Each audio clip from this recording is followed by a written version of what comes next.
Lovely. Hello and welcome to episode 113 of the Parapod. I panicked there when I was like, shit, what number episode is it? I think it's 113. I think it's 113. I'm pretty sure it is. Let me just double check it. I'm pretty sure it's episode 113 of the Parapod. And you are here with your hosts, Mark and Owen, yet again. Once again, nothing has changed. Nothing No, really. it's 114. Apologies. Slight correction. Slight correction on what was the misinformation that was spewed at the beginning of this episode. This is actually Parapod episode 114. 114, big number.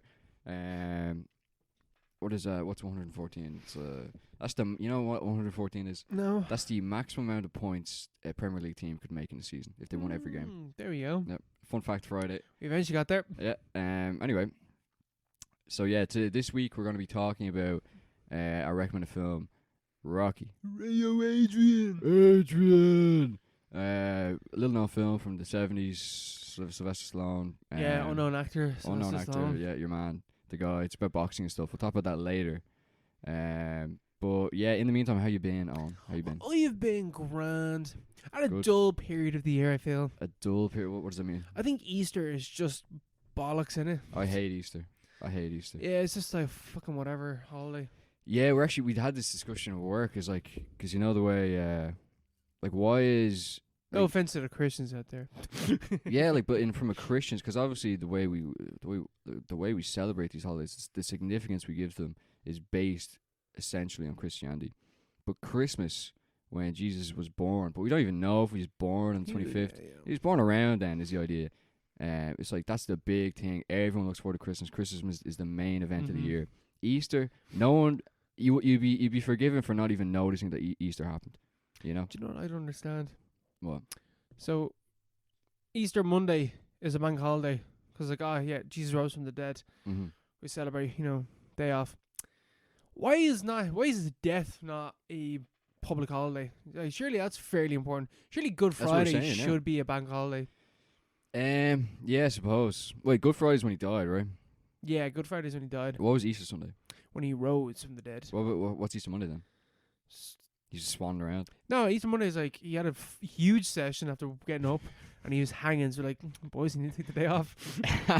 So yeah. No, Good Friday. A lot of companies do give us a bank holiday or as a day off. yeah, they give it as a day off, but a lot of the time they take one of your holiday leaves. Do they? A lot of the time they do because they don't. It's a day that you don't have to give. They better not have done that to me. I didn't get that day off. I was just off that day. But yeah, no, they should make a bigger deal, logically about Jesus' death, because that's what the whole thing about Jesus is not like, oh, he was born. That means he's the Messiah. Mm-hmm. It's the fact he came back from the dead. It's like, oh, he's the guy. Yeah, That's him. I mean, he is the Messiah. Yeah, actually, he didn't die. He's alive. So that's like the main event of Christianity. But it's kind of like, yeah, whatever. It changes every year. We don't happen around now. But yeah, anyway. Yeah, why does it change every year? How come? I actually don't know. How come Christmas stays the same with Jesus' death and rebirth? It doesn't. I have no idea. I still don't understand that. It's like the last Friday of no, wait, it's nothing to do with that. It's nothing to do with the last Friday of anything. It's just the first week. There's definitely a perfectly simple explanation which we're not willing to look up. I'm willing to look it up. You keep rambling there. Okay, but so Easter, like why is that not celebrated more? And obviously you have to go back beyond Christianity. Like, where did these festivals come from? Obviously, December 25th, around the winter solstice, very convenient time. Based on the lunar cycles. The lunar, again, paganism. Yeah. Paganism. So, Jesus, he's born 25th December. Very convenient that's nearly exactly, it's the same week as the winter solstice, which is obviously celebrated as a huge festival back in the day. So, obviously Christians use that to their advantage to kind of co-opt old forms of celebration, old religious rites and stuff like that, to spread their own message. But then with Easter, it's like, it's like the start of like around this period. What is it? It's called something like the fucking summer equinox. One of those weird names. I know that like Chinese, like Southeast Asian New Year's is around this time as well. Yeah. So it's like cosmically speaking, it's a significant time of year. and like you would have had like May Day festivals and stuff like that. Yeah. But they're like every other festival is way cooler than Easter. Easter's not even a festival. It's just like, oh, we'll eat some chocolate. What's the bunny got to do with Jesus? What are the eggs? What is the chocolate got to do with Jesus? No idea. Do you think that like back in the day shit's all day. they had like there has to be some paganism to the bunny and There definitely Easter is. egg But hunts? why is it so lame? Or is it just like commercial? Why is it so fucking like lame? It's just Yeah. there's nothing good about it. There's nothing fun. Christmas has that kind of there's some kind of deep paganistic quality. Maybe it's the darkness. Maybe it's the fact that we don't really have the brightness of say like the May festivals in in and around this time. You know, maybe if it was like always sunny, will it be like a big festival and everyone like out drinking and like singing songs and stuff. Yeah. But like Easter is just a fucking dud every year. It's just who cares? What a dud. Huge dud. We were correct as well. Bunnies, eggs, Easter gifts, and fluffy yellow chicks in gardening hats all stem from pagan roots. There we go. In the 1700s, with German immigrants who settled in Pennsylvania and transported their tradition of an egg-laying hare called Osterhaus or Osterhaus, their children made nests in which the creature could lay its coloured eggs, which I assume then they're like, chocolate, because we're German. Yeah. Germans. So that's the explanation. Germans made this festival. So it's a boring. German and pagan thing. So it's boring. Yeah. So it's like the Germans, whatever. The Easter Bunny. The Easter Bunny, the Osterhaus, or whatever. Like a grey horror film. The Osterhaus. The bunny that shits out eggs. Chocolate eggs. Yeah, Chocolate eggs. shit festival, shit time of year. Shit. What's your favorite Easter egg? I don't like Easter eggs. I like Lindt bunnies. That's Fair. it. I'm a malt Easter type of guy. What's a malt Easter? It's is the the Oh, Maltesers. yeah the Malteser ones, but okay. it's malt Easter. I see. You see what they did there? Mm. Very clever. Malt Great Easter. marketing there. Could be kind of whiskey, you know. Yeah, good. Yeah. Malt Easter. That'd yeah. be nice. But yeah, it's a solid egg. Like the little bunnies, the Malteser bunnies. They're solids. Oh yeah. Also got I think just the malt. Is that what it's called? What's the thing in Maltesers called? Chocolate. No. Oh no, yeah, the nougat. Yeah, the nougat. Yeah, Nougat. Shit's good. Yeah, that stuff is really nice. Yeah, fuck Easter, man. Fuck Easter. So you know what, bored. Mark? Ah. Fuck Alien vs Predator Requiem. Fuck that piece of shit movie. Yeah, not fan. This is our final installment in the Alien vs Predator franchise. At long last. AVP Requiem. Requiem is a song. was a mass for the dead. Is that what we? It's a eulogy, isn't it? Yeah. Fucking too right. Requiem. Yeah, literally, yeah. It's a eulogy for the franchise. Like, this is the end of the road. Well, God bless, good luck. yeah, until they, kept making movies after this film. Well, they made better movies after this Better film. movies. Well, I guess was it Prometheus? No, Predators came out before Prometheus, didn't it? Yeah, 2010, then 2012 for So, Prometheus. yeah, this film came out and then it wasn't because they pumped out Alien films and Predator films, Mm. and then this film came out and then they just stopped for like nearly They're like, nah. 8 years. Yeah, they're like, all right, let's go back to the drawing Yeah, board. shit, we really fucked this one up. Yeah, they refused to release this film to critics before it dropped. Did they? Yeah, they refused. It was just like they just put it out, put up the posters, marketing material. It's out today. This Let's film go. actually did well in the box office. Did it? Yeah, it did pretty well. I'm almost certain that this film, because a big complaint with the original Alien vs Predator film was that it wasn't gory enough. So they made this one far more violent. More on that a bit. But I think the age rating stayed the same because it's so fucking dark and you can't see the violence. So it's like, yeah, we made it more gory, but you can't see the violence, so the age rating is still the same. Yeah. This could be fucking you. It could be PG. You can't see what's happening in this film for the vast majority of what's going on. I tried to watch in my room. Didn't even have the window properly open. Just had the blinds kind of half down. Put it on the TV. It's an old TV. It's a shit Mhm. TV, but still, it should be able to. It should work. I tried to. I watched like the first it's on Disney Plus, so I tried to stream about the first 10 minutes. I hadn't a fucking breeze. Or no, once I got to the first dark scene, I was like, "What the fuck is happening here? I have no idea what's happening.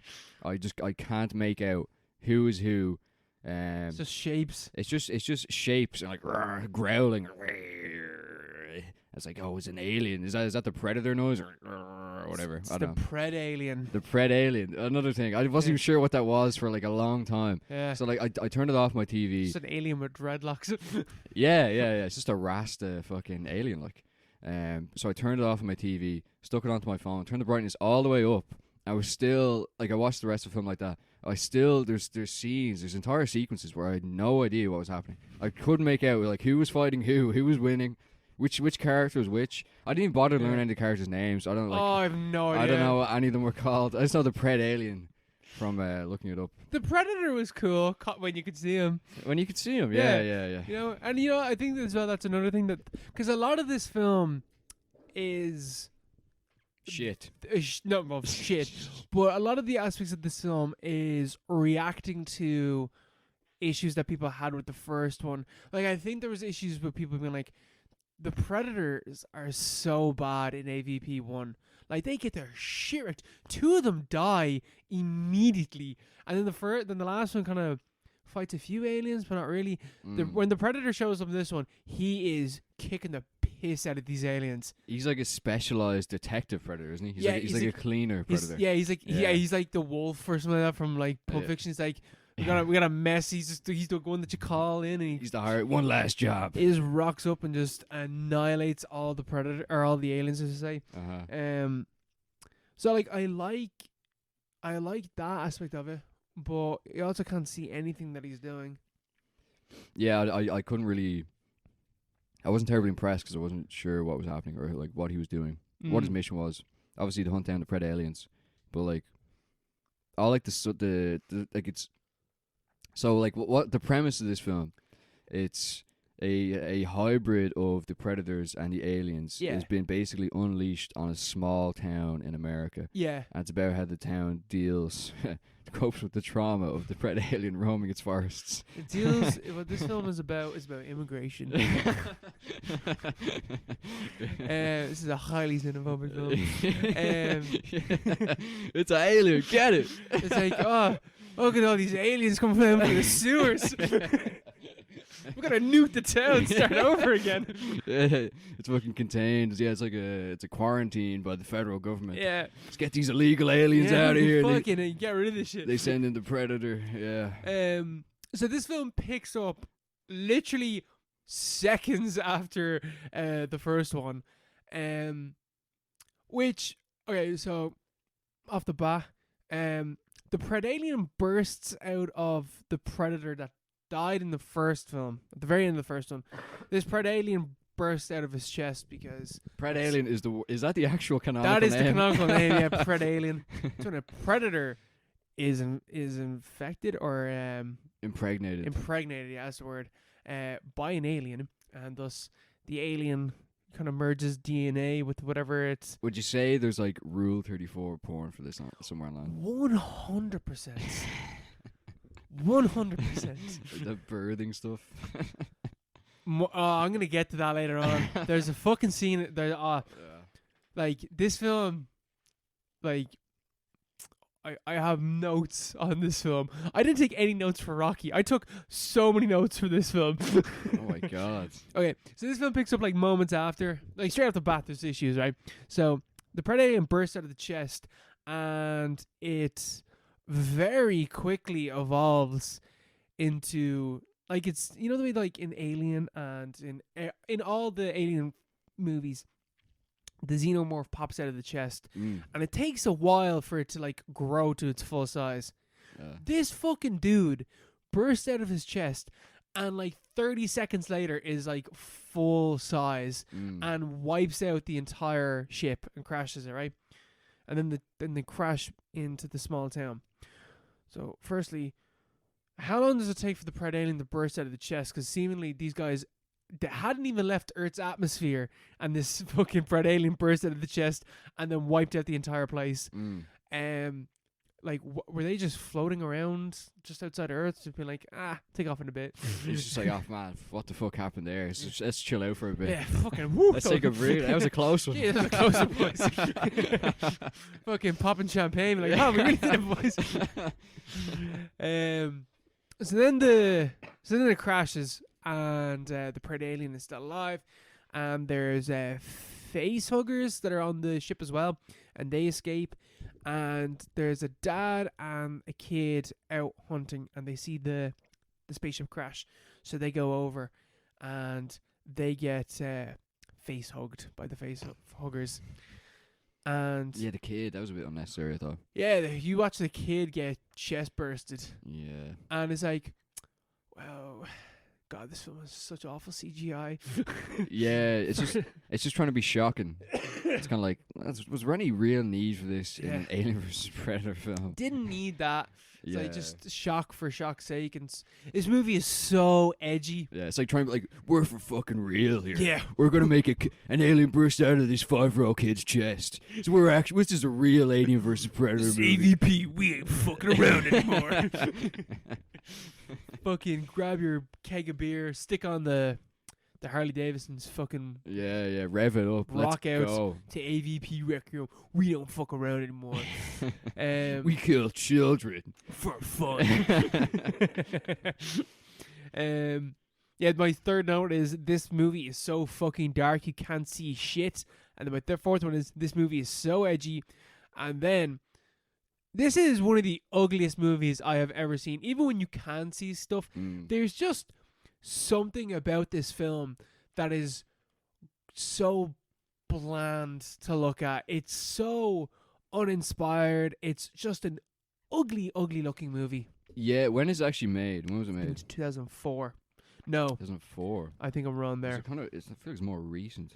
AVP perhaps. Requiem is 2007. Jesus. 2007. Oh, fuck me. Okay, so then they did make... Jeez, they really do pump out these movies, don't they? Yeah, 'Cause yeah. Predators was, what, 2010? I was. Fucking hell. I don't remember this coming out at all. But yeah, the scenes where you can, like, the whole subplots where it's like Chad versus the fucking the kinda- characters are so bad. yeah, like the characters of like the town, and like the kind of like internal politics where it's like you know, it's like I'm the alpha male. I'm here. the bully. I'm Like, the- you yeah. see that guy, like, well, you're clearly the bully. Yeah, and he's got his his lackeys, and he's like picking on the guy who's supposed to be sympathetic, who wants to get with the girl, who's like with the bully, and like the scenes like that actually look worse than the scenes where at least if you can't see what's going on, it's just a neutral kind of like feeling. It's like when you can actually see what's happening, you're just like, oh, this is like, God, this is ugly. this is worse. This is somehow worse. Yeah, like, though, like, when they introduce the characters, like, the dialogue is so bad. Oh, it's shocked. They just say they're trying to cut to the chase because it's not about these characters, so they're just saying what they feel, and what they're just saying. You know, they're trying to condense down their lines as quickly as possible so that they can move on to the It's next very scene. economic dialogue, I will say that. Yeah, economic. That's a very generous word. Yeah. Yeah, like, because immediately when, like, you introduce the main cast of characters, like, wow, I fucking don't like any of these characters at all. And I like, it's like, you're not going to care about any of them. It's like, you look back on, like, where this franchise was. Even, I will argue, AVP, like the first one, you kind of care about some of them at the very least. That's how bad this film is. It's making Owen defend AVP. Yeah, like, you have the guy that's in Trainspotting, you're like, he's got a kid, you know? I don't want to see, what's his name in Trainspotting? Your man. I don't know. Man, I can't think of his name. Stinker, Flea, or whatever the fuck his name is. Flea, yeah. Something I like don't want to see Flea's kid I don't want to die. see Flea. I don't want to see him die. He's got a kid. And this one is like, here's all these high school assholes. I think they're in high school. Maybe they're in college. And they're just dickheads, and they're all unlikable. And they're just like, I can't wait for you lot to die. Yeah, And then when they do die, it's not even satisfying because you can't even fucking see what happens to them. So yeah, so the aliens start infecting. The one thing again, I'll try and be, when I can be positive, I will be positive. I like the slow, with quotation marks there, infestation of the aliens. Like they get into the sewers and they spread out across town, and they come up from the sewers and they start like just fucking murking people.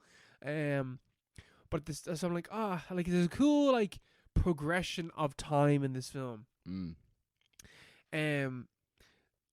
But also like again, can't see anything, and there's a real gender problem in the kills in this film. My God, women suffer in this film. Like the predator or the predalien, I should say, comes in and just like kills the two homeless guys that are just chilling there. I'm fairly certain that every woman it comes across, it impregnates. I think that's what it does. Which I'm just gonna fast forward a little bit towards the end because this actually is a fascist film. Yeah. Like these this is a fascist like film. The predalien. This is like it's like so far away from the original intention of Alien. Yeah, it's like you know, it's just even the whole scale. Like it's about a small town that's invaded by aliens. It's like what like how is this approved? How is this greenlit? Like, you know, this isn't like that's nothing to do with the original film. Because the predalien, what it essentially does is is a queen of itself, kind of. For some reason, this predalien can also produce eggs like the queens can, but it does so by sticking a tentacle down women's throats, and pumping them with eggs. And so that's like, okay. So in the original Alien, we had this whole like you know, horror of like this male rape thing, and so it's like this whole like very psychological horror thing that's going on of like the male rape and like the men getting pregnant and chest burst, all that stuff. Like there's something subconsciously horrifying here. Here's just like, nah, it's just rape. Like that's what the horror is. Everyone's just getting raped. There's super predators roaming this small town. Everyone's getting raped. This is a fascist film. This is specifically women because it doesn't have the men. For some reason, it doesn't have the men. Even though, like, it's only I don't like it only happens to the women because. See, I was watching Mark Ramode's clip on this, and he's like, for some reason, they seem to think that the throat leads to the womb, which that just doesn't how that works. Because it's like they pump the predalien like pumps them into the.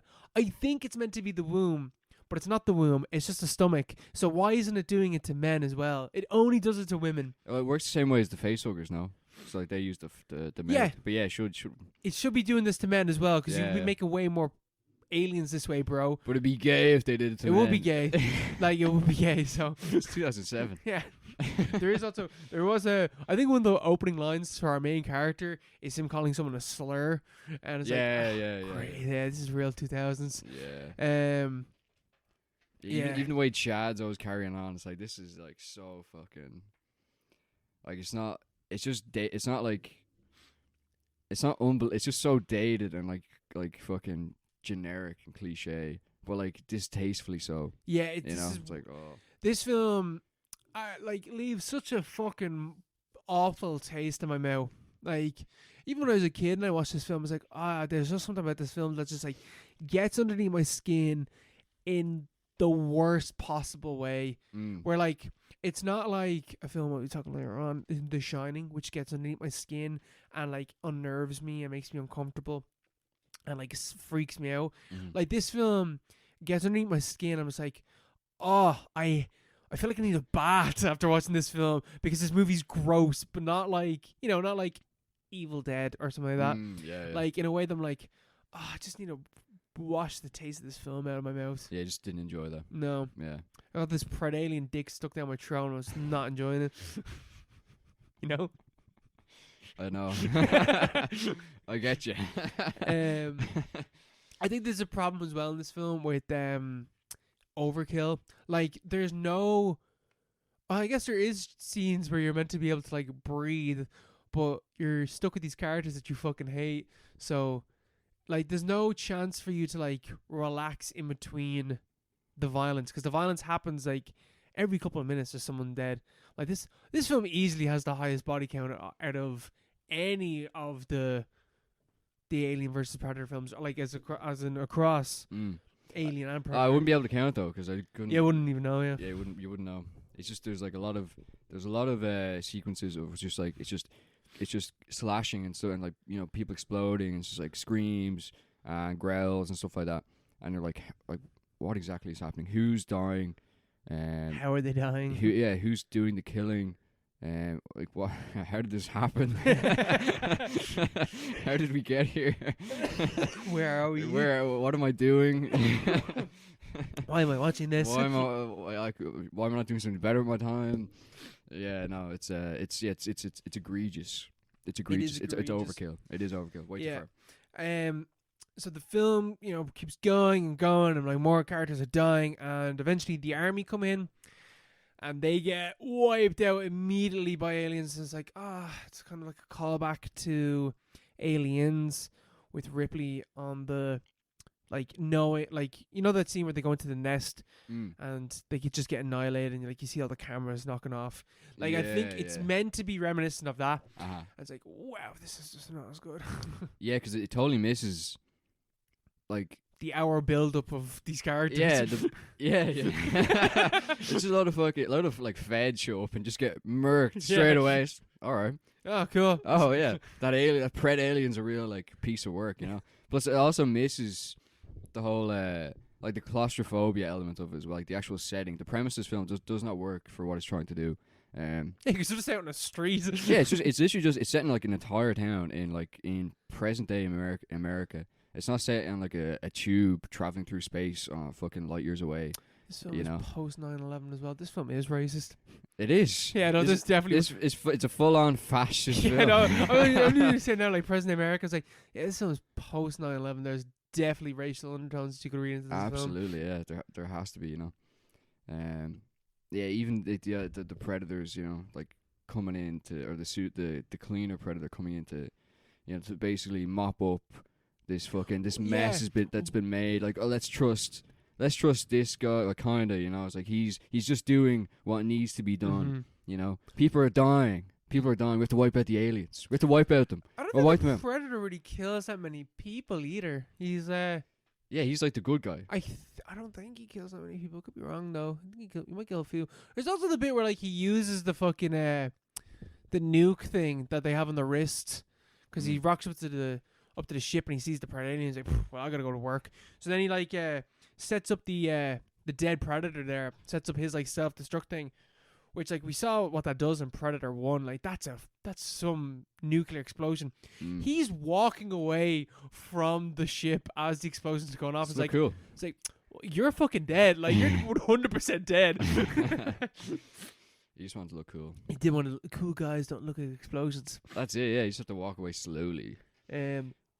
Also, what's up with the timeline as well? Like, this just messes with the timeline so much, so like ridiculously badly. I think in this universe, Alien and Predator do not exist. Like the actual films, yeah. Maybe Predator does, because that can't happen.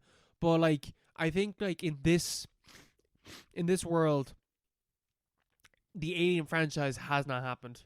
Like, it can't have. It can't. It's impossible. If aliens invaded in 2005, and then like 100 years later, Ripley's there fighting aliens on board the Nostromo, whatever, and then whatever, like in the next two films, they're like, oh yeah, she's full of shit. So clearly she's not. Like, they had to nuke a town back in the day because of these fucking things. Do you not remember that time they nuked the town? It's like, it just doesn't. It's so stupid. And then there's kind of a tie-in at the end as well with Yutani, or they're trying to set up a sequel. Oh, I forgot about that. Yeah. So they have the alien tech. They have the Predator tech. Sorry, it's like it's their wristband. Oh shit! Yeah, so it is tied into the Alien films then. Yeah. Oh fuck yeah, I forgot about that. This doesn't make any sense. Doesn't make any sense. So they have this businesswoman, Miss Yutani's is her name. Obviously, Wayland Yutani Corporation. It's like, whoa! Like, just imagine being in the theater and like, oh my god! Oh my god! I hope they never do this again. And she's like, oh, like, this has no application. Some American chap's showing her the Predator wristband, all like the runes on it and stuff like that. It's like alien tech. It's like, oh, what the hell does it do? She's like, this has no applications on Earth. And the business guy is like, well, it's not for Earth, is it, Miss Yutani? And like, first, what do you mean by this? Second of all, how could you possibly like the idea here or there clearly is to tie in at some point, maybe not directly, but at least maintain some kind of continuity with like the Alien universe. But like that just everything that's happened in the previous hour and 25 minutes just like totally like basically retcons half like of the original Alien film. Yeah. You know? It doesn't make any sense. I'm a huge fan of how like we've gone through this franchise and that's happened twice, where humans get like Predator tech expecting a sequel and that's never gonna happen. Yeah. Yeah, why did they do it again? Yeah, they did it again. This is the second time. Like, yeah, it's just like, and then when I think the not being able to see what happens gets even worse because they get to the, so we get the scene where they got their band of heroes are all together, and I think it's just a police officer, but they do cut to another woman at the end. So maybe there was another character that decided to go into the center of town with him. An unnamed character. Yeah, but it's also like I don't recognize her, but you kept cutting to her. But also, I don't think she was there in the tank when they were making. So the fucking army men get annihilated, and our band of heroes able to get into like one of the kind of tank things, and they get onto the sergeant or whatever, and he's like, "Oh, make your way into the center of town. There'll be an airlift for you." And they're making their way there, and they pull up and like, this doesn't make any sense. Why would they be getting an airlift in the middle of town? That's where all those things are. Like, this doesn't sound right. And the police officer's like, nah, you gotta trust them because I'm a police officer, so I gotta follow orders. And they decide to split up with one of them was like the military don't lie to people or something like that. Yeah. And everyone's like, I was like, 9/11. Yeah. You see, this is post-Iraq. See the reference? But the fucking oh yeah, no, he has a line, right? The police officer, and I took this down as well because like, why did he say that? So one of them is like, so the police officer is like, we need to go into the center of town so we can be picked up, and then the other guy's like, no, we need to go to the hospital because the hospital will have a helicopter. And so both sides are like, well, we'll split up and we'll see what happens because the policeman's like, that helicopter's already gone. And the other guy's like, nah, there's something wrong here. So they're going to split up. And the police officer says, well, I hope we're both wrong. Do you mean... Because he's just like, I hope you get out, okay. It's like, everyone just stops. Like, what do you mean? Yeah, it's like, what the fuck do you mean? Surely, like, I hope we're both right. As in, we're both right in going our separate ways so that we escape. Hope we're both wrong. Or does he mean, I hope we're both wrong in terms of, like, you're fucked to the other person? That line just doesn't make any sense. Yeah. Either way. Because I'm like, does he mean... I hope we're both wrong, i.e. like we're all gonna die, or do you mean I hope we're both wrong, i.e. that we're all gonna survive? Imagine they just stopped and had this conversation. It's like, wait, could you clarify that? The fuck did you say? What exactly do you mean by that? Yeah. Fuck it. I even took another note where like there's a morgue that they go to at one stage, and you can just see dead women's boobs all over the place, and like. Oh, they cool. needed the boob shot. They did need the boob shot. 2007. I think my favorite kill, just to talk about like a positive note, is when for some reason the girl just starts legging it. I can't remember the reason why. She just starts legging it, and at the same time the predator throws a blade thing at like a bunch of aliens and slices them in half. And as she's running down, she just gets fucking annihilated by this thing. And like, oh, I thought she would have survived, but no. Gets fucking severed. She gets butchered. Yeah. And then so they make their way up to the top of the roof, and the predator and the alien, I should say, they duke it out, and you can't see shit. You have no idea. We think they're duking it out. It's like I can't even tell what's happening because at least like in other, like you can kind of tell sometimes if there's a bit of light by the silhouettes. But this is just two dudes with dreadlocks fighting, and you can't see anything. Could be anything. Could be anything. No idea what's happening. So then they get in the helicopter, and yeah, the army nuke the town. But our heroes escape, and then are immediately caught by the army. and they're like, "No, stop! Don't shoot! We're survivors. We're not infected." And the army are just like, "All right, we'll let you go." Yeah. And apparently, the original ending was that the army would shoot them, which I think just makes way more sense. Yeah. Why would they be like? Yeah. Okay. Yeah, okay, we'll let you guys live. You saw everything in there. Like, you know everything. And you know that we nuked the town. Whatever. Yeah. We'll let you live. But this is like, they're like, "Oh, that's too dark." And it's like, that's Too dark. The whole film's dark. This film is like literally butchered the core idea of the original film of Alien. Yeah, the fundamental ideas that made Alien great, like, are just totally molested in this film. Just to be edgy and be like, "Oh, it's now like Little Rape." So like, I don't think that like having the main characters all die would be too dark for this film. That honestly would have been pretty cool if they all died. You know what? That would actually would have been a bonus. I was actually, what a cop out. That would have been a bonus. You'd be like, yes. This film has like all the edge to be like, "Oh, look how like when people were killing him," and then at the end it's like, "Nah, this is too dark." It's like, "You fucking pussy." This is too dark. Whatever's happening here is too dark. I agree. Yeah, I agree. This film inspired me to write my least favorite films on Letterboxd, make a list. And I was going through my 1-star films on Letterboxd, and there may be films I have seen are worse than Alien vs. Predator Requiem. I don't think I hate a film as much as I hate Alien vs. Really? It's top of the list? This is my number one least favorite film of all time. I hate everything about this film. Oh, and there's aspects to this film like, that's not too bad, but then it's like, "Oh, it's not too bad," and then just a wave of shit just drowns it out. Yeah. Yeah, no, it's not a great movie. No. It's not a great movie. What else on your list?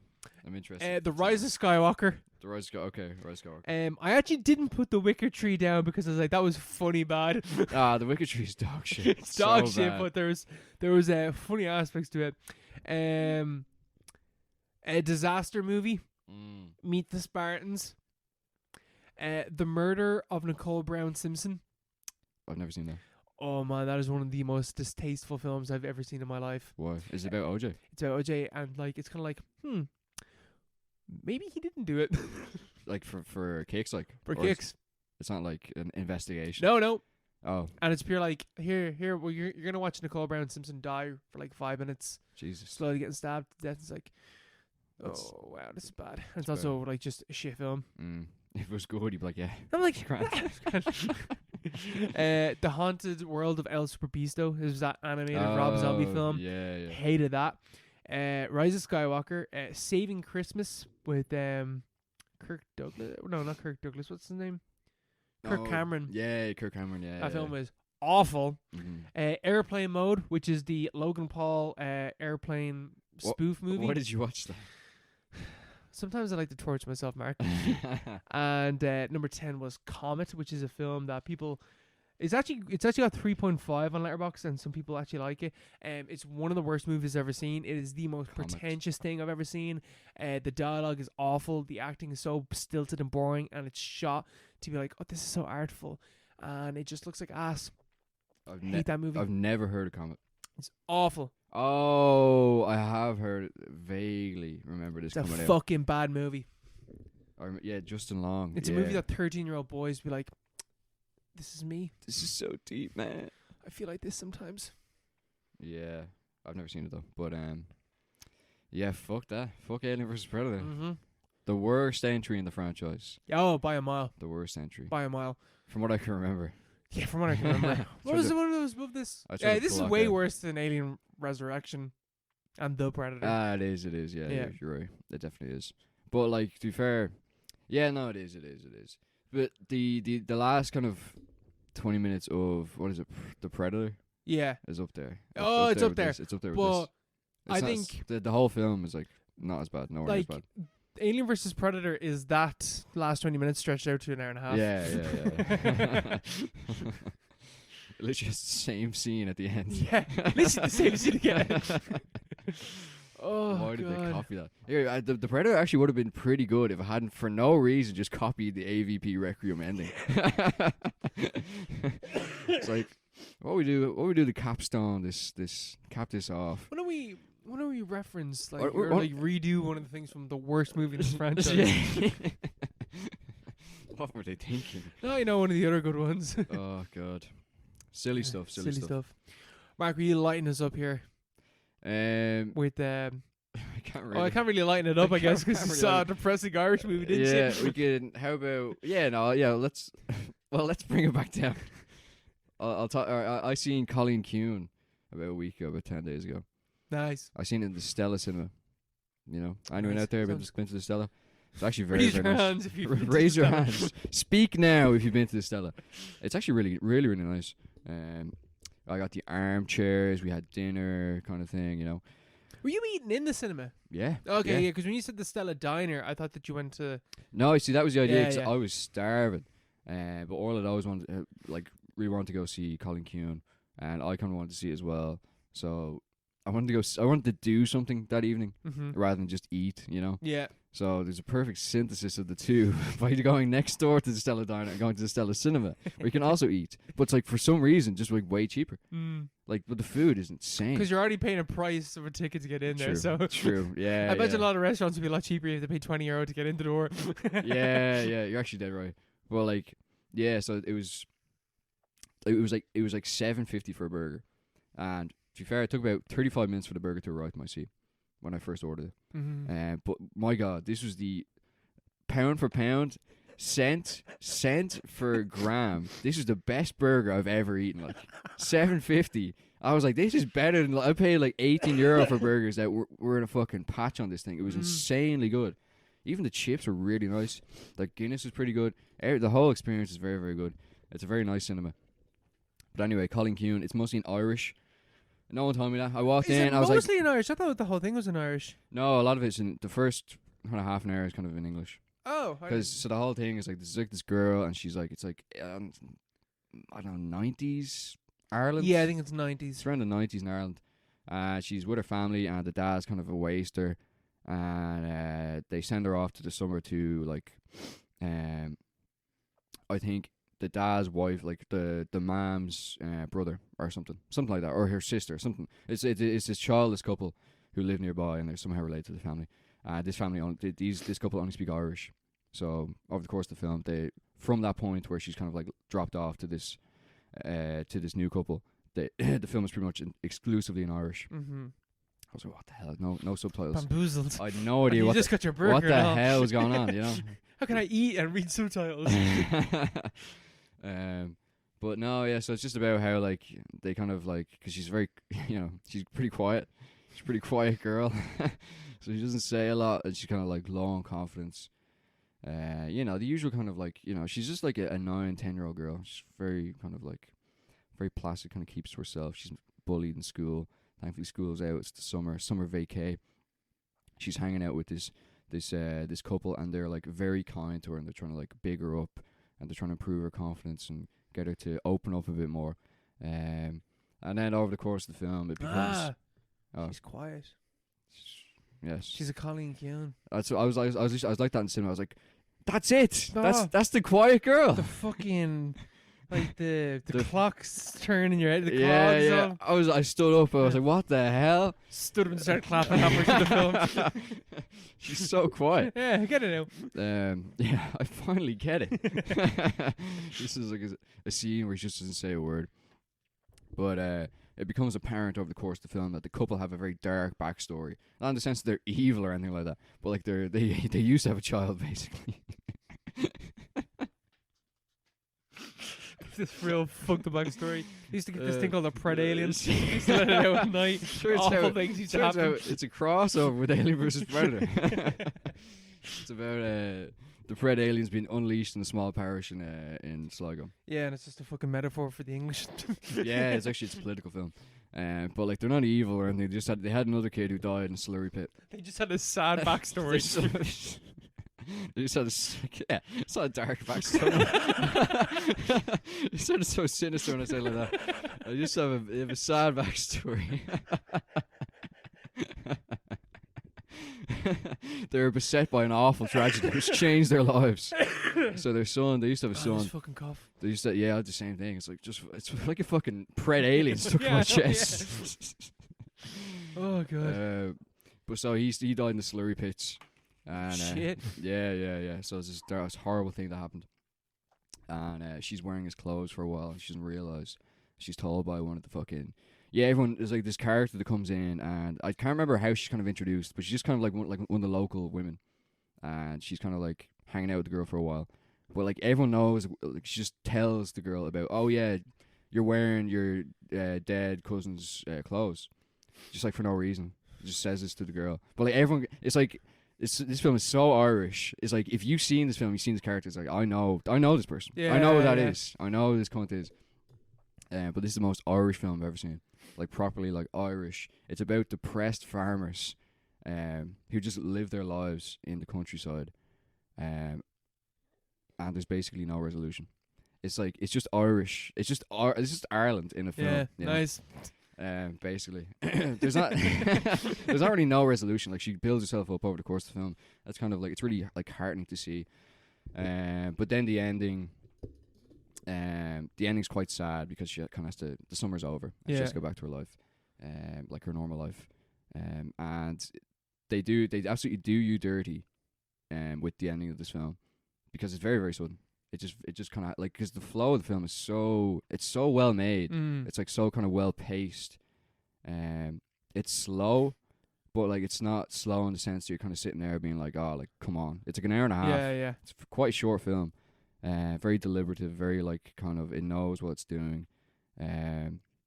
You just kind of feel like you've stepped into the rhythm of life on this farm in the summer of like whatever 95 or whatever. And like you're in the shoes of the characters. It's really nice. And like the downside of that, but like also the upside in a dramatic sense, is the fact that it just kind of ends like that. Yeah. She goes back. The summer ends. She goes back. The couple drive off, and then all of a sudden, the lights start to come on, and I was like, don't do this. My glasses are all fogged up. I was like, I can't do this. Don't turn the lights on now. I was like, are you for? That's the ending of the film. It cuts to black, and it's like that's it. I was like, don't do this. Don't do this to me. Left you sad. I was like, oh my god! Like everyone was sitting in the. No one got up for like 3 or 4 minutes. Just collecting themselves. I was just like, I'm not getting up. I'm too comfortable. Oh, it's so sad. Like, but like it's done very, very, very well. Like that whole kind of like end sequence. There's like you don't feel like it's like building up to like the cut. But it's just like it's very dramatic in itself. It's just like a really nice film. Very, very like such an Irish film as well. It's like so Irish. Really nice to see, and it is in Irish as well, which is also nice to see. Even though like I couldn't appreciate that end of things myself. But it's well worth a watch. Worth a watch. My God, yeah, really nice film. Interesting. Yeah. Might give that a go somehow, because it's not in cinemas anymore. But I was dying to see that film, and then I just never went to go see it. Yeah, it was on everywhere, but at the same time it wasn't on, and like it was kind of like art house places that would show it. Yeah. Going to cinema is such a fucking effort. It really is, yeah. But well worth it. There's a lot in it. Very emotional roller coaster, but also like such a smooth kind of ride. Very smooth story. But yeah, I heard you also went to the cinema. I also went to the cinema. To tick back up there for a second. I went to the cinema. Talking about nice cinema experiences. I got to go to the Irish premiere of Evil Dead Rises. Thank you, Liam. Liam brought me because he had a spare ticket. So he's like, "Oh, what are you doing tonight?" He had a spare ticket. He's a spare ticket. And he's like, "Oh, what are you doing tonight?" He's like, "Oh, I'm going to go kickboxing later." And he's like, "Oh, okay, never mind." I was like, "Why?" And he's like, "Oh, I just got a ticket to a premiere of the Evil Dead Rises." He's like, "Well, obviously you'll fucking go." Why didn't he lead with that? Like, oh my God, I literally said it to him after. I was like, "Why didn't you lead with that?" Because if I didn't ask, like, "Oh, why?" I would never have known what you're doing. Yeah. Lead with that. So I got to go see Evil Dead Rises before it comes out. I think it's out in like 2 weeks. I think it's something like that. This is the 5th film in the Evil Dead franchise. This is directed by an Irish man, directed by a Paddy Mark. Oh, I remember. Did we talk about this before? Yes. When it's in production. He directed Hole in the Ground. Is that what that film's called? His name is Lee Cronin. Yes, Lee Cronin. Yeah. He was there. He spoke beforehand. He asked people who hear isn't really a big fan of horror films and doesn't really like gore, and like half the audience put up their hands, and he's like, "Well, you're in for a shit time." And he wasn't fucking joking. Oh, Okay. Okay. Here is the most lukewarm take I've ever given in my entire life. The Evil Dead franchise is the best horror franchise of all time. No film misses. This film. Yeah, I see. This film is so fucking good as well. Yeah. This film is so good, Mark. You're gonna love this film. The best way I could describe this film is that it takes the cheesy, goofy aspects of the original trilogy, and then has the gore and violence of the remake. Yeah, the remake was so good. Yeah, So good. and it puts those two together. Like, in the first few minutes of this film, there's a real sudden scalping, and the entire audience went, "Oh!" Scalping freaks me out. Yeah, and then it just builds up from there. So the premise of this film is that they're in there's a family in an apartment complex, and it's run down. It's a shitty apartment complex, and someone finds the Book of the Dead, and they read from it, and someone in the apartment complex gets possessed. It's the mom of the family. She gets possessed while in the lift, and it's like a redoing of the tree scene where the cables come down and they stretch her across. Oh, cool. Well, also not cool. Well, there isn't the that bit of the original. It's just she gets possessed, but it's like sitting there. I'm like, this is the fifth film in this franchise, and this, well, I guess Army of Darkness, but it's the first time where they're in somewhere that's outside of a forest.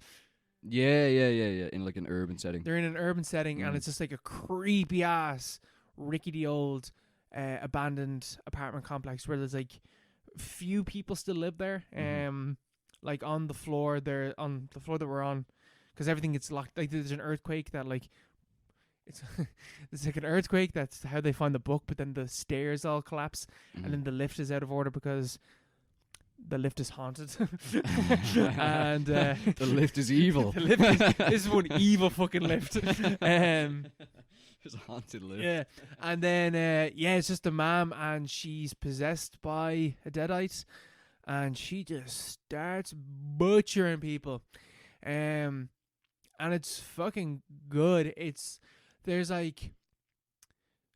moments of oh Jesus fucking Christ, as that something is gonna happen, as it's slowly building up. There's also an aspect of this film that's kind of giallo-ish in terms of giallo films. They always use or at least in Deep Red, I haven't seen a lot of giallo films, but they seem to always use objects that you would be familiar with. So in Deep Red, someone gets their face smashed up against the corner of a mantelpiece, because you can imagine what a mantelpiece feels like. Yeah. In this film, someone pulls out a grater and uses it on someone. It's I can imagine what that would feel like. And it's squirming because you know what that would feel like. That may have happened to someone that's listening to this podcast, but even if you haven't gotten a grater pulled across your skin, you can imagine what that would feel like. Yeah. And there's bits of that where she's using stuff that's in the home against the people, and it's I can feel that. There's a bit where someone's eating glass, and it's fuck me.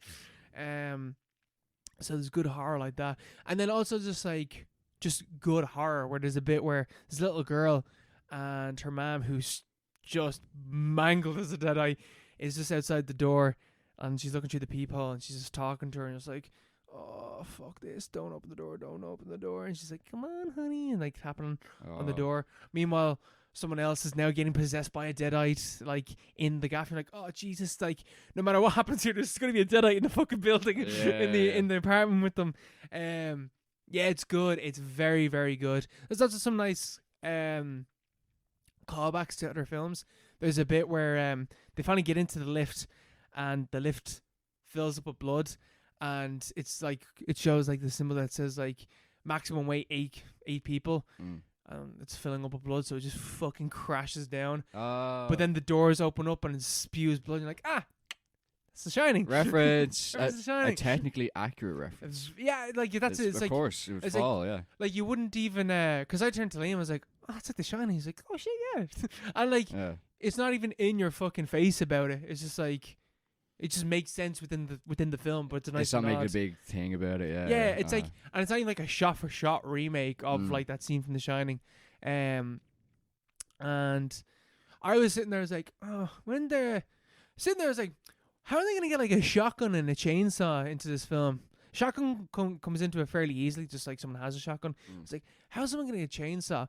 And a chainsaw comes into action towards the end of the film against this horrific monster. I'm not gonna spoil anything. I'm not gonna spoil anything in this film, just like little bits. There's a monster in this movie, and I was like, well, that's fucking horrible looking. And yeah, they use that chainsaw well. Where did they get it from? There's someone down. There's like a van down in the basement, and it has a chainsaw in the back of it because they're like working on something or whatever. But that's like a reference to it's actually really reminiscent of the remake where chainsawing the monster and there's like blood pouring down, like raining down on top of her as she's chainsawing her. Yeah. I think it's also cool that this film and the remake both have like strong female leads, which is like the original film obviously had Bruce Campbell. That's his name, isn't it? Bruce Campbell. Bruce Campbell, yeah. And it's just cool that this horror franchise has like equal parts, male and female leads, who use chainsaws effectively. Yeah. That's cool that you're at the premiere though. Yeah, it's very cool. Yeah. It was weird though because there's stuff that was like there's a bit where like the chainsaw flies through the air and she catches it and she's like, "Come get some," and me and Liam were like, "Ah!" Yeah.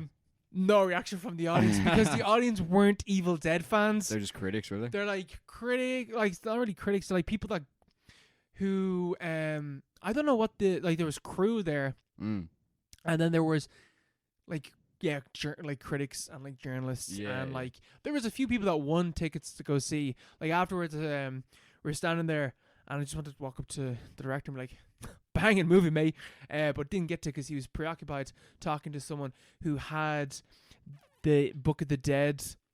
I was getting an autograph from him and cool. was like not dressed up in like horror like a Halloween costume, like was wearing a jacket that just had like slasher icons all over it, and was wearing like boots and ripped jeans and had spikes on them, and his girlfriend was like a goth and was like, "Yeah, you are just horror fans, so yeah. I ain't getting in there. I'll leave you in peace. leave this to you because I'm not getting a word in here." Just show him up. Yeah, just walk past like, get the you fuck out of the way. fucking casual. It's like, shut the fuck up, bro. I got a podcast. I need to say that. You should record it. Yeah. Excuse me, a word for the power pod. What the fuck is the power pod? I should have done that. But yeah, no, it's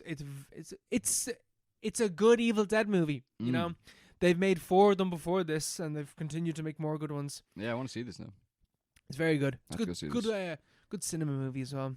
Yeah, that's what I go for. Like, it's nice to squirm in an audience when something horrible is happening on screen. Yeah, I don't like that, but like I like horror films. I'll go see this again with you, Mark. You want to go see it? Yeah, let's go. Definitely, because I can't imagine Orla wanting to go see this film. Orla would not. She would refuse to go point blank. She'd be like, "Fuck that. Fuck this. Fuck that." Yeah, no, definitely go see it. It's good crack it was. Lee Cronin. Is that why Bruce Campbell was at the showing last year? He must have been. Yeah, he must have been. Unless they're just focused on Ireland for some reason. He wasn't in this film though. No, and there's no cameo from him either.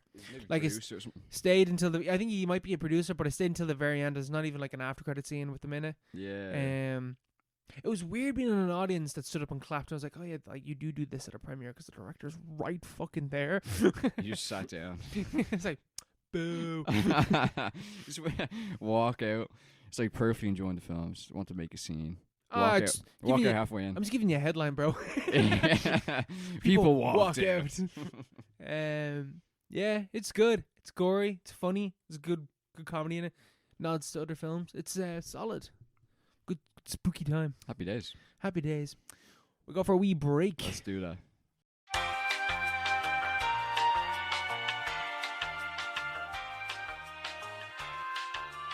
If I could fly into this love. You don't know the words. I don't know the words there. All I know is diddly diddly doo. Diddly-diddly-doo. Making my way downtown, walking fast. Faces passing, I'm homebound. Diddly-diddly-doo. Diddly-diddly-doo. Oh, what a god! Whoa. What a fucking 2000s banger. Unlike Alien vs. Predator Requiem. Segues. That was planned, by the way. That was planned, yeah. It is a banger, though. It is a banger. I think I only really know that song from White Chicks. Yeah, it's in Brooklyn Nine-Nine as well, isn't it? No, yeah, Terry. No, it's Terry just Terry Crews. Crews. Yeah, Yeah, it's just Terry Yeah. He does such a good version of it. Have you watched much Brooklyn Nine-Nine? Yeah, Orla loves it. Yeah, I love it. and my mom always watches Love it. Ultimate easy watch. Yeah. Though not a show that I don't think I could rewatch. That was a time and a place for me. Sounds so dark. I know, yeah. I remember that was a time in my life. I binged that shit. That and Schitt's Creek were my comfort watches. I remember, yeah. During lockdown, and I could probably go back and watch Schitt's Creek, but I don't think I ever leave it there. I did that with Parks and Rec. Leave it there. I think first year, 6th year and first year. Yeah. Constantly watched it. I tried to rewatch it, like the parts that were good. Wasn't really into it. Couldn't stick with it. Yeah. You know. I'm replaying one of my favorite games at the moment, Dark Souls 1. I'm like, I wish I didn't go back to this game. What shit? It's not fun to play. It's just like, wow, this game is not how I remember it. My character runs like he's going through fucking water the entire time. So yeah, you have to leave some things lie. You gotta leave some things in the past because they don't age well. Speaking of which, I rewatched The Shining. Still good. Still good. Still good. Still as good as it was. Yeah, no, after watching Evil Dead Rises and there was like the callbacks to The Shining and stuff like that, I was like, I haven't seen The Shining in ages. Like, I can't remember the last time I watched it. I think I watched it like 2016, 2017. First time, ever told you my history of The Shining? No, your lore. My lore with The Shining. No. Me and my sister were like 7 and 9 in my nanny and granddad's gaff. We're in the back room by ourselves, flicking through the channels, and The Shining came on, and it was at the very start, and like literally like it was just starting, and click it on. I was like, oh, this is the film that The Simpsons did the Trios of Horror of. Great episode. Straight away I knew what it was. I was like, oh, let's watch that. And I think that is possibly the most terrified I've ever been watching a film. Yeah, that like I watched that film when I was 9 or 10 and it scarred me for life. It's rough. It is. It's a scary movie. And it's still scary. It still is. You know, there's more time between now and the release of Shrek 2 than there was between the release of Shining and our births. It's not that old a film. Yeah, it's 1980. 1980. That's disgusting. Actually is. It's disgusting. It's actually pretty much equal for you. Yeah, I'm 99, bitch. Oh, yeah, this film is 43 years old. It's old as fuck. It's old as fuck. But it's also not that old. Yeah, it's not that old. You know, relative, you know. I mean, it's younger than Halloween. Yeah, true. And younger than Texas Chainsaw, but Stan Kubrick up to his old tricks. This is I think this is easy Stanley Kubrick's best film. 2001. Yeah, you know. I think I'm rewatched 2001. I know that I said that like I never want to watch that film again. Like fuck, I could have only recently watched that film. I was like, I want to watch that film again. That's so good. Just get into the. It's kind of boring though. Yeah, but you know it's a vibe. It's a vibe. Just you know, watch how nicely shot everything is. But yeah, no. So I think I've seen this film once since then, and like I kind of forget not like I forget what happens in The Shining, but I forget like certain bits of it, and like every time I watch it, like different aspects of the film kind of pop up. This time it was definitely, I was like, the layout and like the kind of impossible spaces and like the liminal horror, which definitely has spiked in recent years, of it, like just how much the film is like, here's all these wide angle shots of these characters within the hotel, and they look so alone, but you're constantly feeling like they are not alone. Like there's something in this hotel, or the hotel itself, or like this vibe is... Something's off. The vibes are off. The vibes are... This is the worst fucking vibes imaginable. And obviously, like, the acting is fantastic. And of course, Stanley Kubrick kind of abused the shit out of Jack Nicholson and Shelley Duvall. But, still good performances. Great performance. Some scenes, she's probably not acting. Yeah, she's just scared. To be fair, Jack Torrance's job, I would take that job in a fucking second. I'd take that in a heartbeat. So that's just basically like so submitting yourself to lockdown for 3 months is like what I'm begging for at the moment. Yeah, that'd be great. Sign me up. Mm. You know, you get a huge gaff. 3 months, alone. You're getting paid. I'd be fine with that. I'd be perfectly fine with that. That'd be amazing. Perfect summer job. Winter job. Whatever. Yeah, because like, and like other aspects of the film like stood out to me this time, where like more like, I think part of the appeal of The Shining is that there's like so much going on. The film kind of like gestures towards all these different like themes, but it never gives you like a full answer on anything. You know what I mean? Like there's like thousands of interpretations of The Shining, and all of them like are wrong and right at the same time. Yeah, it's like a black hole of a film. It's very easy to interpret, but it's not like, it's also like extremely open to interpretation. In the way that you can see a lot of different things going on, but like a lot of it isn't there. And also some things just don't make any sense. Some things are just, what the hell is that? What's going on here? What is that bear and the man doing? Yeah, what is that about? I remember that I heard maybe it was you that gave me like a really good explanation for that. But again, like, it's only theories. But like, that's kind of Kubrick's thing, isn't it? Like, Eyes Wide Shut. What the hell is that movie about? Like, at least 2001 is probably his like most fucking sensible film he ever made. Yeah. Because it's like the most straightforward. Paths of Glory is the most straightforward film he's ever made. Yeah. And Spartacus and all that stuff. Yeah, but this is like psychological horror, like done right. Because it's like it's vaguely supernatural, but at the same time, because there's huge segues from the book. The book is so different, but this is way better than the book. Yeah. The book's really good, but this is way far better than the book. Because the book is just a straight kind of psychological horror. Yeah. Like, it's not really... like. No, I don't think it is. I think it's straight up supernatural. I think there's very little actual psychological horror in The Shining. No, it's kind of like... It's different in that... I've never read The Shining, so... It's more like... It's like Stephen King wrote about how much he hates his kids, pretty much. And like how he wants to kill his children. Yeah, I remember... So like, that's that element of it there. But it's more like... It is more, the ghosts are kind of more fully formed, but it's more like he has like split personalities nearly. Okay. So it's more kind of haunted house, haunted mansion kind of like horror. But I think the core kind of element is psychological horror. This film is like a mix of the two. It's like, the way these days, I hate the Babadook.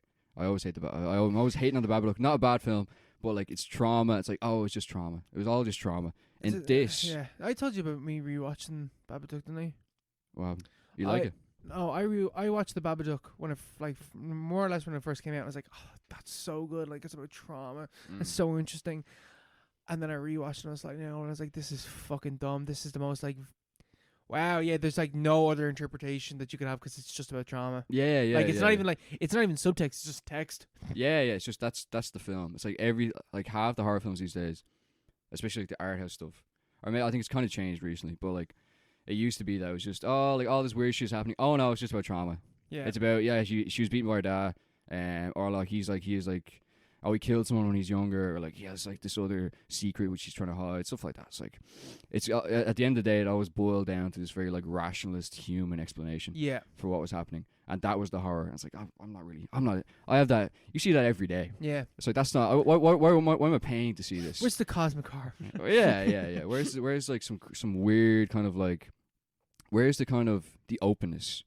Where's the mystery? You know, that's what I always like about these films. In The Shining, it is very much psychological horror in the sense that like the whole idea of the Overlook Hotel is like Jack's head. You know, Yeah. it's like all The the maze. yeah, the maze. It's like the fact that nothing makes sense. It's like it's irrational. It's his mind, and he's exploring it himself. And it's like it becomes a site of like of trauma and of like kind of like familial hatred and like tension.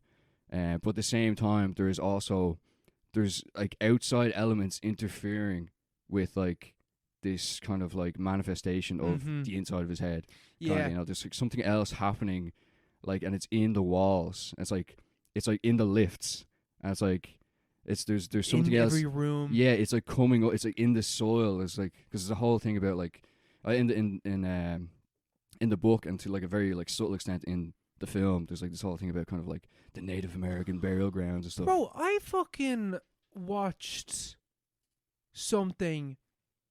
I think it was that documentary that I watched about like folk horror, where they mentioned like, oh, people always remember The Shining having said, oh no, sorry, it's Poltergeist. I'm thinking of, never mind, no, different film. Yeah. Because in this film it is a Native American burial ground. Yeah. So there's something else happening, which is interfering with like it's like stacking itself on top of and like exacerbating whatever terrible things are happening inside Jack's head. It's not just him, though it is about him as well and about his relationship with his family. But like it's a much wider scope. Yeah. But it doesn't like give you solid answers about that, which is why it's so good. Yeah. I think. Because it's like also like, because it can be like singular within Jack, but then it's also like Jack as like, you know, Jack can also represent something much larger because the film gestures towards them. Like you have the whole thing where like Jack is fucking snapping at Wendy one stage, and he's like, I'm in here trying to, like, I'm running this building, I'm trying to work and write at the same time. At no stage do you ever see Jack ever do anything of upkeep in the hotel. Yeah. You only see Wendy doing that stuff, and it's like that represents like, you know, what's that saying about like, you know, the American man and stuff like that. And then because I've heard multiple different interpretations, I've heard that like the bear and man thing is that Jack abused Danny. Yeah. Which is like the grimmest fucking interpretation that I've seen. So because when bad things happen to Danny in the film, there's a bear like in the shots.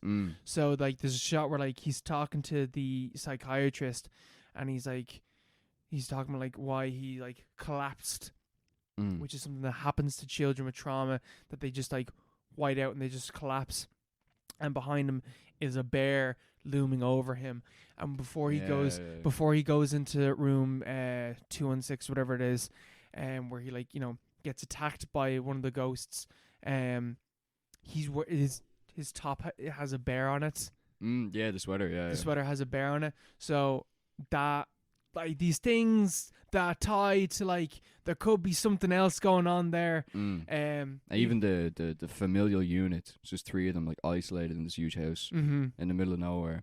It's like the whole idea of like the nuclear family as well. It's like this it's breakdown of it. Yeah, the breakdown, the fact they're isolated, the fact that Jack is king of the castle, but he's fucked in the head, like fucking mental. And it's like that's part of like everything that's wrong with him is just kind of like exacerbated and elaborated by the kind of isolation, which is like not just like a physical isolation, but like on a social, like kind of broader sense. Yeah, it is like represented everywhere, you know. Yeah, and it's even inconsistencies throughout the film as well. Like there's a line where like Wendy's just like, oh, like yeah, he hit Danny, but you know, he hasn't had a drink in like 6 months. Like he stopped drinking and he hasn't had a drink in 6 months. So you're like, or 3 months. So like, oh, so that happened very recently. But then later on in the film, Jack is talking to Lloyd, the bartender, and he brings it up and he's like, that was 3 years ago, and she still holds that over me. You're like, when did, who, like, what's going on? Like, Yeah. where is, like, you know, the, like how the film, like, is structured and, like, the inconsistencies throughout the narrative and, like, how it, like, alludes to the nuclear family, it alludes to, like, you know, people talk about the film as, like, American genocide and stuff like that. There's that as well. There's the whole racism thing where, like, the butler, when he's like mopping or fixing Jack, he's getting Jack out of the fridge or whatever, and he's like, there's an N-word coming here, you need to sort that out. Yeah. Like, oh, this is, and like how that ties to, like, Mean, America and man. stuff like that, you know. Yeah. There's loads of stuff like that. And then just, it's a fucking scary movie just as is. It's creepy. It's like every scene, there's like some, like the music is just like puts you on edge. The acting puts you on edge all the time. Like when like it just like these harsh cuts, like loud music and stuff like that. It's just no fucking scene in cinema history. Now, to be fair, I was like 8 or 9 whenever I watched this film. When Jack goes into that fucking room and the woman gets out of the bath. Yeah. And then it turns into the old, naked, decaying woman. woman. I have never been so fucked up by something in my entire life. I remember the fear in my head when that happened. It was horrifying. Yeah. And it's still fucking scary. I remember I'd heard about that scene before I watched this film. I tried to look it up online. It's actually very hard to find online. I never actually found it, so I watched it for the first time when I watched the film. But I watched the film after I read the book. The chapter in the book where that happens is actually really scary as well. Like that's taken nearly directly from the book. Yeah, and it's like nearly perfectly represented on the film. But yeah, that whole scene is like what the fuck? There's something off. There's something off about this hotel. Yeah, there's something weird happening here. Because I think it's definitely. No, it's after he's talked to Lloyd, which is even just a scary thing that like you think he's alone in the hotel, and then just cuts to the bartender like, fuck this. Yeah. What the fuck is that? Yeah, she's an old guest or something like that. She's a ghost of a dead woman who died in the hotel. Yeah, is that in the film? No. Yeah. Because in the film, they only mention like the one killing, which was the 2 little girls getting killed by the janitor that did it beforehand. The little girls aren't that scary. They're not. Hot take. But it is. They're not that scary. It's not. I don't think they're that scary, but I think it's just the shock. Because when you first see them, they're just like 2 little girls. But then when you see them again, it's the first time that you see one of the ghosts, and it's like, oh, they're not, like, they aren't alone in this hotel. And I think it's just the immediate shock of being like, oh fuck, they like there's other things here. Even the way it's shot as well, like the tracking shots and stuff like that.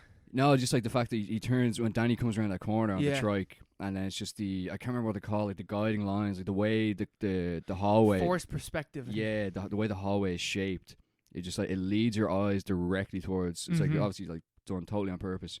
Leads your eyes directly towards. He's like, who the fuck is that? Yeah, that singular point that he does. Vanishing points, vanishing lines, yeah. But yeah, it's done. Not forced perspective, that's something else, yeah. Yeah, but it's like fucking. It's like it is creepy, but they're not. I could take them. Dig them around. I dig around. I dig Jack Torrance around. Yeah, but I think that the best thing about the movie, or what makes it so scary, is like with something like maybe even like go back to like Alien or 2001. It's like not really like the 2001 isn't really a horror film, but there is horror to an extent. But it's all, and Alien specifically, it's about the horror of like the other, like something else totally beyond the human.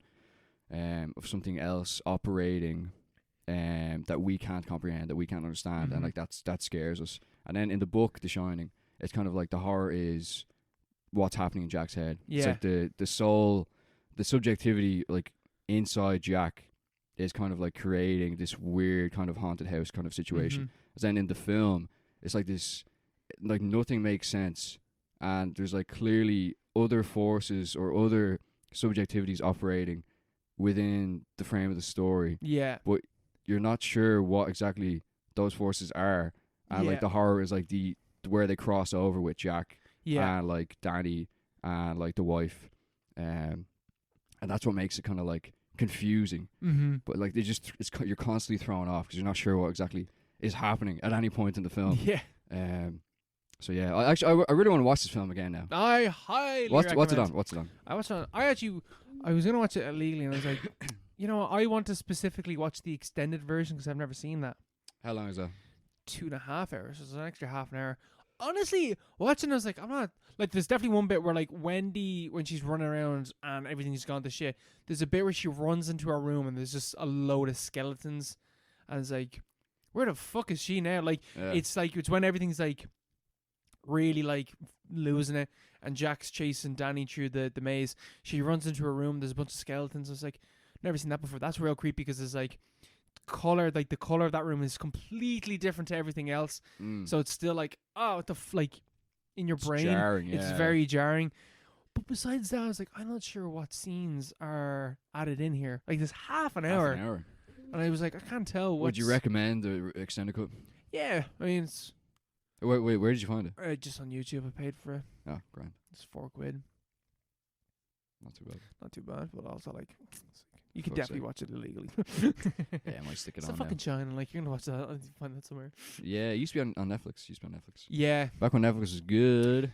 back in the day. Unfortunately, no longer. Netflix is shit. It's so bad. Disney's my go-to now. Shill. I know, yeah, proper Chill. sold out, but Netflix is shit. Yeah, but yeah. Hot take: Shining is still very good, even though it's very slow.